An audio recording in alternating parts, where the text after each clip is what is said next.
Welcome to Paranormal Things. I'm your host, Keith from Pittsburgh, Pennsylvania, and we're going to see The Doll That Watches Me Sleep. A terrifying short story. And here it is.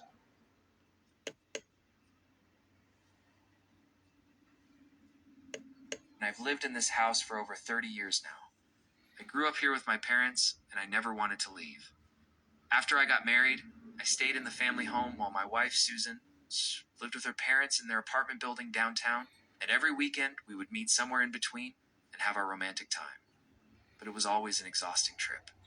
So we decided that one of us should move, and that when Susan S.'s parents offered her a deal, she could unrefuse. They told her that if she moved into their apartment building, they would pay for her rent for at least 5 years. For 5 and so years. after only a few months of being married, Susan had to say goodbye to her new husband. But we promised each other that we would see each other every weekend without fail. And for the first few weeks, we stuck to our plan. We met halfway between our two homes, somewhere in between. But as the weeks went by, I started resenting this arrangement more and more. I didn't want to keep driving back and forth just to spend a night together and then drive back again. This is on YouTube. And I told Susan that if she really loved me, she would come to me. And finally, she agreed. It was at that point that her parents paid for her to move into a new place close to mine. We were so happy that finally we could be together every Doll day. That Watches Me Sleep. And we quickly started looking Short for a horror new film. apartment together. We weren't picky. All we wanted was something cheap with enough space for both of us, and most importantly, somewhere where we could start a family. And so when we found this old house with a huge garden, we snapped it up immediately. Even though it needed a lot of work, we didn't care. We were just happy to have found somewhere that we could call home together. We spent all our weekends doing up the house, painting rooms, laying new floors, but most of our time we spent in the attic. So that S because we found a whole bunch of old dolls up. Look There, like we a thought doll it would be funny to manufacturer. bring them down and restore Or a them. collection, one of the two. We made a whole collection of different kinds of dolls. Now, most of them were pretty creepy to look at, but we liked it. Our favorite doll was this one. She was dressed like a little girl in a nightgown and a bonnet, and she had the creepiest porcelain doll face we could find. And we decided to name her Emily. We restored all the other dolls, but we never finished restoring Emily. We couldn't Wonder find why. any fabric for a nightgown or a bonnet, so we left her wearing the dirty nightgown she came in with. I know it sounds stupid, but somehow it looked like she was hiding under the dirty nightgown. And for some reason that creeped us out a lot, so we never finished restoring her. But even though I hated the idea of sleeping alone, I was also excited to start a family with my wife. And not long after we moved into our new house, Susan became pregnant with our son, Matthew. It was the happiest time in my life. My wife was glowing. She looked beautiful, and our son, he was perfect. Not long after Matthew was born, Susan stopped working, and she took care of our son while I worked during the day. We were a perfect team. Susan took care of Matthew during the day, and I took care of him at night. I loved those nights. There was nothing better than rocking our baby boy to sleep, and then lying in bed with my wife and our son between us. But as Matthew grew older, it became harder and harder for Susan to get him to sleep. He would cry every single night, sometimes for hours. And I don't want to complain or anything, but taking care of a baby is hard work. And so after a few months, Susan begged me to let Matthew sleep in our bedroom with us. At first I didn't agree.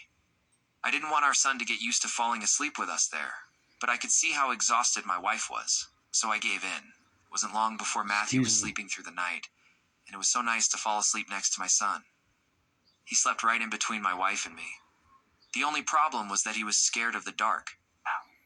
Every night he wanted his nightlight turned on, and he wanted to have the door open. So every night I would go up to our attic and take down our creepy doll, Emily. I hated touching that thing, but I did it for my son. Every night I would walk into Matthew's room and turn his nightlight on, and I would put Emily on his shelf and I would tell him good night. And he would reply, "Good night, Mary." I'd ask him why he called our creepy doll Mary, and he would just laugh. One night I was getting ready for bed, and I heard Matthew scream from his room. I ran in there and saw that his nightlight was turned off and the cord was hanging out of the socket. I immediately went up to the attic to get Emily Look at the down creepy house and that they plug the live in. nightlight back in. And as I was walking to the attic, I could have sworn that I heard footsteps above me. I told myself it was probably just some branches from the tree outside. I didn't want to think that someone was in the attic when I walked into Matthew's room. I noticed that the doll was lying on the floor, and the nightlight was once again turned off. I plugged the nightlight back in, and as I turned around, I could have sworn I saw the doll blinking at me. I didn't think much of it. I just picked the doll up and returned it to its shelf. And then I tucked Matthew into bed and left the room. That night, I woke up from a nightmare, and I saw that Matthew's nightlight was turned off. I went over to the shelf where I kept Emily, and I realized that the doll was missing. Searched the whole room, but I couldn't find her anywhere. And then I remembered that our window was wide open. Maybe the doll fell out of the window. I went outside to check, but the garden was too dark to search, and so I went back inside and closed the window. The next morning, I woke up and I saw that Matthew was crying. I asked him what happened, and he told me that he couldn't find his friend Mary. I asked him what friend Mary, and he pointed at the doll's shelf. It's unbelievable. At that moment, I knew that my son wasn't just talking about a doll. He had developed an imaginary friend. I wasn't sure if that was normal or not. But as the week went by, I became more and more worried about my son. Every night he would ask me to turn his nightlight on, and every night before I did that, I would hear footsteps running around in the attic. Every night when I walked into Matthew's room, I could have sworn that the doll was blinking at me. All weren't. Then one night I had enough. I was getting ready for bed when I heard footsteps running around in the attic. This time I didn't bother to investigate. Instead, I walked into Matthew's room and I screamed, "Who's there?" I will never forget the look on my son's face that night. He was terrified. I calmed him down, and I told him that I would stay in his room with him until morning. And then I turned off the lights and waited for whatever was up there to come into the room. It didn't take long. He's going to The figure challenge. slowly descended from the attic stairs, and as the moonlight shone through the attic window, I could make out the shape of a woman. She walked closer and closer, and then suddenly she jumped onto my bed and landed on top of me. I started screaming for help, and the woman held me down. And then I felt her sharp nails dig into my skin. I tried to fight her off, but she was way stronger than me. And as she leaned in closer, I saw the most horrific sight.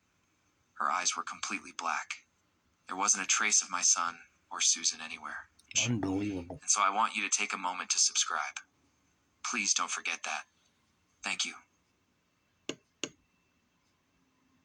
Last night.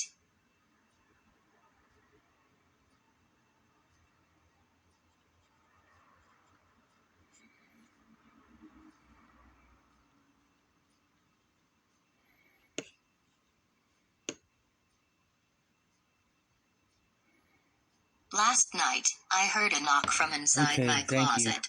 I live